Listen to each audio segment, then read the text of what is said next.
नमस्कार दोस्तों, study point में आपका स्वागत है। हम पढ़ रहे हैं इंडियन पॉलिटी में हमने पढ़े हैं भाग 1 में संघ और राज्य क्षेत्र, जो 1 से 4 के बीच आर्टिकल में आता है।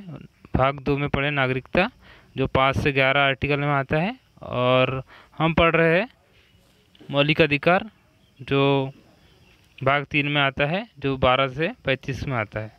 तो हमने पढ़े थे दोस्तों फंडामेंटल राइट में समता का अधिकार दोस्तों, ये आर्टिकल 14 से 18 के बीच में आता है। स्वतंत्रता का अधिकार आर्टिकल 19 से 22 के बीच में आता है। शोषण के विरुद्ध अधिकार आर्टिकल 23 से 24 के बीच में आता है।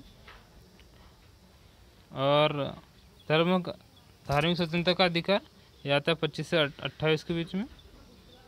ठीक है दोस्तों, तो हम टोटल कल 31 तक कर लिए थे, तो आज बढ़ते हैं नेक्स्ट आर्टिकल नंबर 32।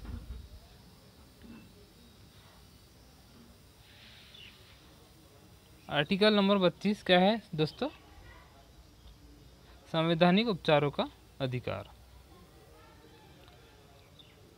तो इसमें क्या है दोस्तों, आर्टिकल नंबर 32 क्या कहता है? बी आर अम्बेडकर ने अनुच्छेद 32 को भारतीय संविधान की आत्मा कहा है। इसमें कुल 5 प्रकार के रिट है दोस्तों। ये आर्टिकल नंबर 32 के अंतर्गत सुप्रीम कोर्ट के द्वारा किया जाता है और हाई कोर्ट के द्वारा इन्हें 226 के अंतर्गत जारी किया जाता है। तो देखते हैं दोस्तों, 5 रिट में से पहला है हर्बस कॉर्पस, मतलब बंदी प्रत्यक्षीकरण।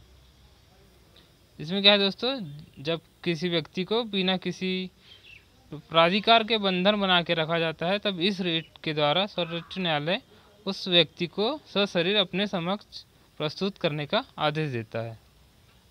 ठीक है दोस्तों, कि कोई भी व्यक्ति अगर अपराध करता है तो उसे सर्वोच्च न्यायालय के अधीन प्रस्तुत होना पड़ता है, मतलब किसी भी न्यायालय के अंतर्गत उसे प्रस्तुत होना पड़ता है। नेक्स्ट है दोस्तों मैंडामस। मैंडामस का मतलब होता है परमादेश। जब कोई लोक का अधिकारी अपने कर्तव्य का पालन सही से नहीं करता, तब इस रिट का प्रयोग किया जाता है, जो अपने कर्तव्य को धारण करने का आदेश देता है।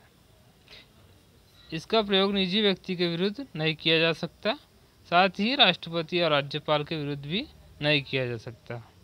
ठीक है दोस्तों, मतलब इसका मतलब होता है दोस्तों कि अगर कोई भी अधिकारी अपना काम ढंग से नहीं करता है तो उससे आदेश दिया जाता है सुप्रीम कोर्ट के द्वारा कि वह अपना काम अच्छे से करे। नेक्स्ट दोस्तों थर्ड रीट है क्वो वारंटो अधिकार प्रच्छा। इसका मतलब है दोस्तों, जब किसी सार्वजनिक पद पर अनाधिकृत रूप से कोई अधिकार कर लेता है, तो इस रीट के द्वारा सुप्रीम कोर्ट उस व्यक्ति से उस पद के अधिकारी का के संबंध में प्रश्न पूछता है। इस रीट का उपयोग सिर्फ सार्वजनिक पदों के लिए होता है, निजी क्षेत्र के लिए नहीं होता। इसका मतलब है दोस्तों कि अगर कोई भी सरकारी नौकरी में बैठा व्यक्ति अगर उसके बदले कोई दूसरा बढ़ जाता है, तो उससे यह प्रश्न पूछना जरूर बनता है कि वह किस आधार पर उस पर बैठा हुआ है।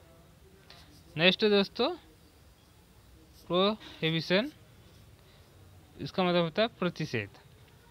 इसका है जब किसी न्यायालय द्वारा अपने अधिकार क्षेत्र से बाहर जाकर किसी प्रकरण की सुनवाई की जाती है, तब इस पर रोक लगाने के लिए वरिष्ठ न्यायालय यह रीट जारी करता है। इस रीट का उपयोग न्यायिक और अर्ध न्यायिक संस्थाओं के खिलाफ किया जाता है।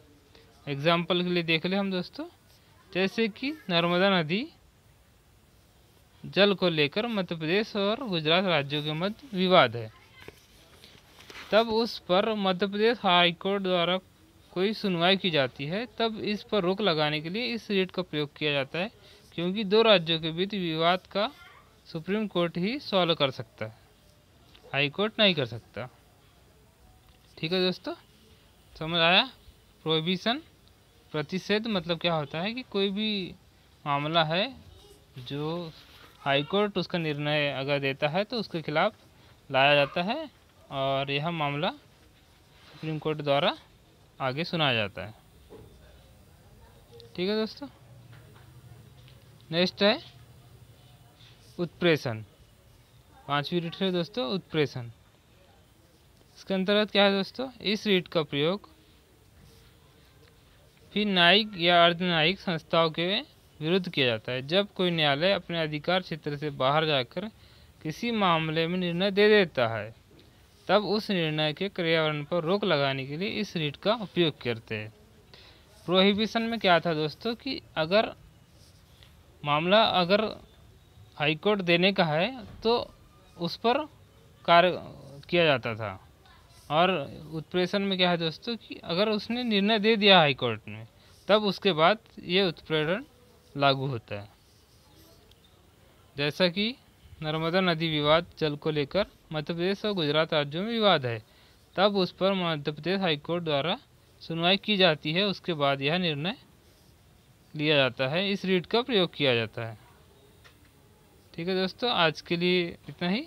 कल हम पढ़ेंगे DPSP राज्य के नीति निर्देशक तत्व, जो आर्टिकल 36 से 51 के बीच है, भाग 4 के अंतर्गत आता है। आज के लिए इतना ही दोस्तों। इस चैनल को सब्सक्राइब, शेयर और लाइक करना ना भूलें। धन्यवाद।